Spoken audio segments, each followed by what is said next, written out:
अगर आपको निवेश से एक बड़ी पूंजी बनाना है तो इन चीज़ों को अगर आप ओवरकम नहीं कीजिएगा तो मैं आपको बहुत स्पेशल निवेश भी बता दूंगा ना, तो उसमें आपके लिए टिक पाना मुश्किल हो जाएगा। सबसे बड़ा रिस्क निवेशकों के लिए ये होता है नहीं जानना कि आप कर क्या रहे हैं। जी। जब आपको जानते ही नहीं है कि आप क्या कर रहे हैं तो आपको घबराहट केवल दाम ऊपर नीचे होने से होती है।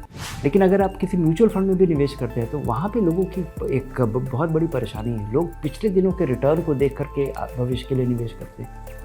नमस्कार और निवेश का बड़ा सवाल के इस एपिसोड में आप लोगों का बहुत बहुत स्वागत है। देखिए, इन्वेस्टमेंट आप क्यों करते हैं? अपनी पूंजी को बड़ा करने के लिए, उसे बढ़ाने के लिए। लेकिन कई बार अपनी पूंजी को बड़ा करने के चक्कर में आप कई ऐसी गलतियां जाने या अनजाने में करते हैं जिसकी वजह से आपको बड़ा नुकसान हो जाता है। तो आज समझेंगे उन 5 गलतियों के बारे में जो आपको नहीं करनी चाहिए। और हमारे साथ होंगे धीरेन्द्र सर। सर, बहुत बहुत स्वागत है आपका। धन्यवाद आपका। पहला प्रश्न जो मेरे मन में आता है और बहुत सारे इन्वेस्टर्स के मन में भी होता है सर, कि बहुत सारे निवेशक ऐसा मानने लगे हैं आजकल कि सही समय पर वो सही समय टाइम कर सकते हैं कि भाई ये समय सही है, इस समय शेयर खरीदना या बेचना ठीक रहेगा।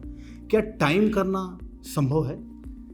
मुझे एक जोक याद आ रहा है कि एक वॉल स्ट्रीट में एक बहुत बड़े दिग्गज थे, ज़िंदगी भर, और उन्होंने ज़िंदगी में कभी इंटरव्यू नहीं दिया था। तो जब वो 30-35 साल काम करने के बाद उनका बड़ा नाम हो गया, लेकिन उन्होंने कभी इंटरव्यू नहीं दिया था। जब वो रिटायर हुए तो बहुत सारे जर्नलिस्ट आए उनसे मिलने के लिए कि भाई आपका बड़ा नाम है, आप रिटायर कर रहे हैं, अब तो क्या गुर है बता दीजिए। तो उन्होंने कहा कि बहुत आसान है, सस्ता खरीदिए महंगा बेचिए। ये उस तो समय की बात है सर। ये उस समय की बात है और ये सच्ची घटना है। तो उन्होंने कहा ये कैसे किया जाए, तो उसको सीखने में 30 साल लगता है। तो सस्ता खरीदना और महंगा बेचना यही इन्वेस्टमेंट है। टाइम करना असंभव है। और पिछले 34 साल में मैं देश के सारे म्यूचुअल फंड मैनेजर्स को बारीकी से देख रहा हूँ कि वो कैसा कर रहे हैं, कहाँ पैसा लगा रहे हैं, लेकिन कोई भी फंड मैनेजर ये कर पाने में सक्षम नहीं रहा है और कंसिस्टेंटली कर पाना ये बड़ा मुश्किल है।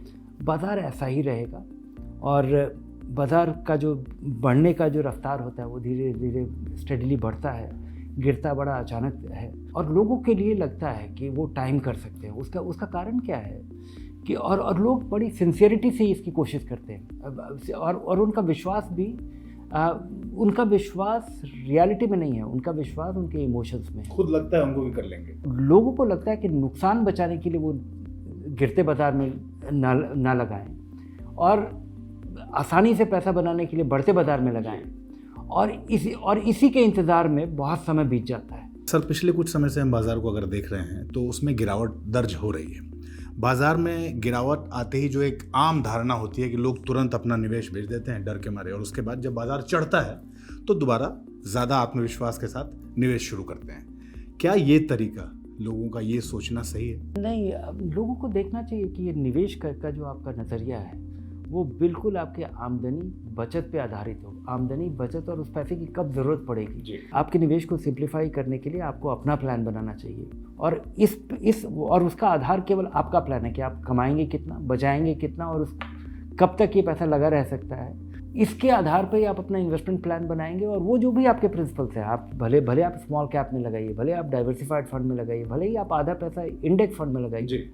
अगर आप बाज़ार के उतार चढ़ाव के आधार पे अपने निवेश को अगर कैलिब्रेट करेंगे तो मुझे लगता है कि सारे क्रिटिकल मोमेंट्स पे आप बाज़ार से बाहर रह जाएंगे। जी सर, हर इंडिविजुअल, हर व्यक्ति के निवेश में वो जोखिम जो उठाता है उसकी अपनी अपनी क्षमता होती है, अलग अलग क्षमता होती है। अब क्या होता है, बहुत सारे लोग अपनी रिस्क टॉलरेंस को एसेस नहीं कर पाते हैं और बिना अपने रिस्क टॉलरेंस को एसेस किए बगैर निवेश शुरू करते हैं। उनके लिए ये नुकसान होता है लॉन्ग टर्म में, आगे आने वाले समय में। बिल्कुल होता है और लोगों को अपने रिस्क टॉलरेंस का अंदाज़ा नहीं है। मैं इस चीज़ के लिए केवल एक ही बात कहूँगा कि रिस्क टॉलरेंस का अंदाज़ा आपको केवल इससे करना चाहिए कि आपका जो पैसा लग रहा है उसके कितना गिरने से आपका नींद उड़ जाता है। अगर आपका पैसा इकट्ठा हुआ ही नहीं है, आप 6 महीना पहले शुरू किए हैं, तो आपका नींद नहीं उड़ेगा।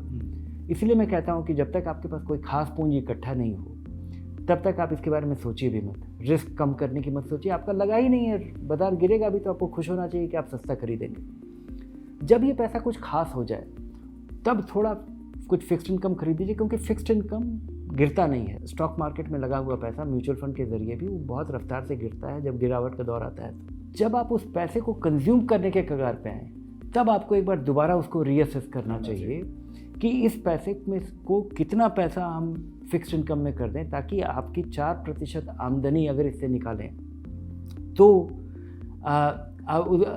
इसकी भरपाई हो पाएगी, और उसके आधार पे आपको इक्विटी डेट का निर्धारण करना चाहिए। और इतना चीज़ अगर आप कर लेते हैं तो बेसिकली आपका नींद कभी नहीं उड़ेगा। केवल अगर आप बाजार देखते रहेंगे और ये इसका आकलन नहीं करेंगे कि आपको पैसा लगाना कब है, कितना लगाना है और कब तक लगा रहेगा, तब तक आप केवल उतार चढ़ाव को देख के आप चिंतित होते रहेंगे। अच्छा सर, बिना सोचे, बिना समझे, बिना सही सलाह के निवेश शुरू करना आंख पे पट्टी बांध के गाड़ी चलाने जैसा है। और ऐसा कई लोग करते हैं कि भाई मेरे पास पैसा आ गया है, बताइए क्या करना है। ट्रेंड देखते हैं, सोशल मीडिया पे ट्रेंड देखते हैं, या किसी दोस्त यार से पूछ लिया कि भाई क्या कर सकते हैं। ऐसे कौन से फैक्टर्स, ज़रूरी रिसर्च फैक्टर्स हैं जिनका ध्यान रखना चाहिए लोगों को? अगर आप कंपनी में के शेयर में सीधे तौर पे लगा रहे हैं तो मुझे बड़ी हैरानी होती है कि जितनी आसानी से लोग किसी भी तरह की कंपनी में पैसा निवेश कर देते हैं, ये सोच ही नहीं, उनको देखना चाहिए कि ये कंपनी करती क्या है कम से कम, और मुनाफा कितना कमाती है, किस रफ्तार से बढ़ रही है, और जो ये मुनाफा कमाती है उसका करती क्या है जी। क्या वो डिविडेंड दे देती है, क्या वो कंपनी में पड़ा रहता है, और क्या कंपनी उस कैपिटल के रहने के बाद भी उसी रफ्तार से बढ़ पाती है। और इक्विटी रिसर्च तो इतना है, लेकिन अगर आप किसी म्यूचुअल फंड में भी निवेश करते हैं तो वहाँ पे लोगों की एक बहुत बड़ी परेशानी है। लोग पिछले दिनों के रिटर्न को देख करके भविष्य के लिए निवेश करते हैं, और वहाँ पे उनको आमतौर पर निराशा होती है कि आपने देखा कि यहाँ पे 50% पिछले साल बढ़ा है, और इस उम्मीद में आप लगाते हैं, और जहाँ पे आपको ज़्यादा रिटर्न पिछले दिनों मिला होता है वहीं पे आपके पास बहुत भारी गिरावट या नुकसान का अंदेशा होता है, और होता भी है। इस चीज़ से बचने के लिए आपको देखना चाहिए कि आपकी ज़रूरत क्या है।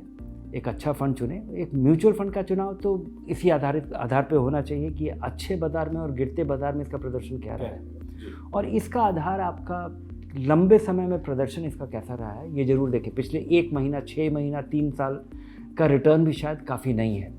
तो लॉन्ग टर्म ओरिएंटेशन लोगों के लिए ज़रूरी है, उसके लिए लॉन्ग टर्म रिटर्न देखें। डाउनसाइड के बारे में शुरुआत में चिंता करें, ताकि आपको अंदाज़ा हो कि वैसी स्थिति अगर बनती है, और ज़रूर बनेगी, अगर आप 5-10 साल, 20 साल के लिए अगर कभी आप इन्वेस्ट कर रहे हैं तो बाज़ार में 1-2 ऐसा दौर ज़रूर आएगा जिस समय आपको बड़ी चिंता होगी कि ये पैसा ख़त्म होने वाला है, क्या बाज़ार ख़त्म होने वाला है।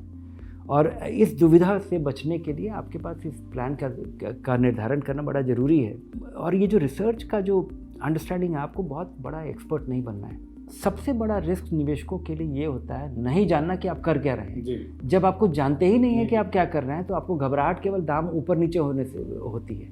जैसे आपको अंदाज़ा हो पाता है कि ऊपर नीचे ऐसा हो रहा है, ये नियमित चीज़ है या कोई ख़ास चीज़ है, और ये जब आपको अंदाज़ा हो जाता है तो आप उसको विथस्टैंड करने में, आप उसको झेलने में बड़ा सक्षम हो जाते हैं।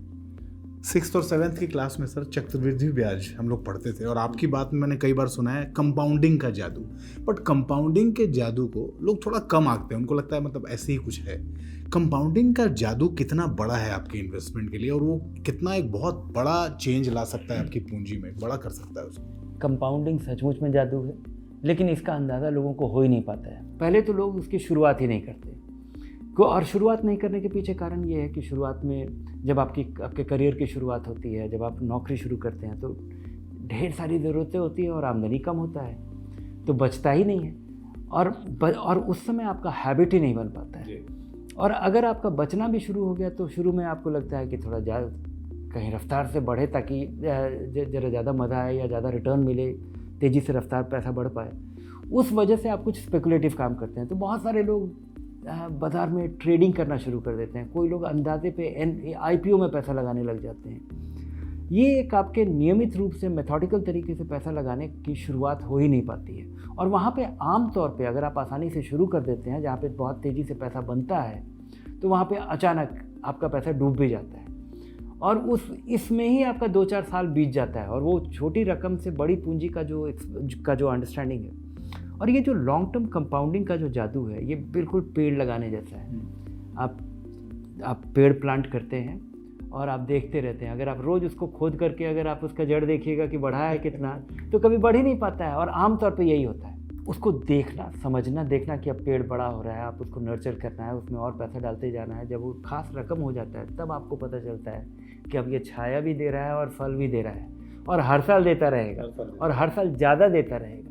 कुल मिला जुला के यही 5 चीज़ें हैं जिनका ध्यान एक आम निवेशक को रखना चाहिए सर। अगर ये 5 चीज़ें आप करते हैं, और इसका आधार एक आम निवेशक खुद ही कर सकता है। इसमें ना तो कोई एडवाइज़र, ना मैं, न किसी के बताने से होगा।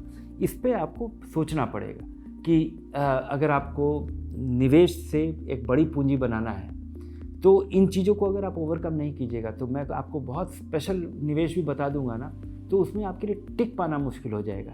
अगर आप पैसा लगाएंगे नहीं तो वो बढ़ेगा ही नहीं, अगर आप शुरुआत नहीं करिएगा तो कुछ होना ही नहीं है। तो ये चीज़ें तो बेसिक्स हैं, और इनमें आपका विश्वास बनना सबसे ज़रूरी है। बहुत बहुत धन्यवाद सर, आसान भाषा में सब कुछ हम लोगों को समझाने के लिए। तो देखिए, आपके लिए ये है कि इस वीडियो में जो भी बात कही गई है वो एक बार आप सुनेंगे, हो सकता है एक बार में आपको समझ में ना आए, 2 बार सुनिए, 3 बार सुनिए, जब तक आपके प्रश्नों का उत्तर आपको नहीं मिल जाता है उतनी बार सुनिए। और उसके बाद भी कोई प्रश्न अगर बच जाता है तो कमेंट बॉक्स में अपना सवाल लिख के हमें भेजिए, और अपने प्रश्नों के उत्तर के लिए धनक को आज और अभी सब्सक्राइब कर लीजिए। धन्यवाद।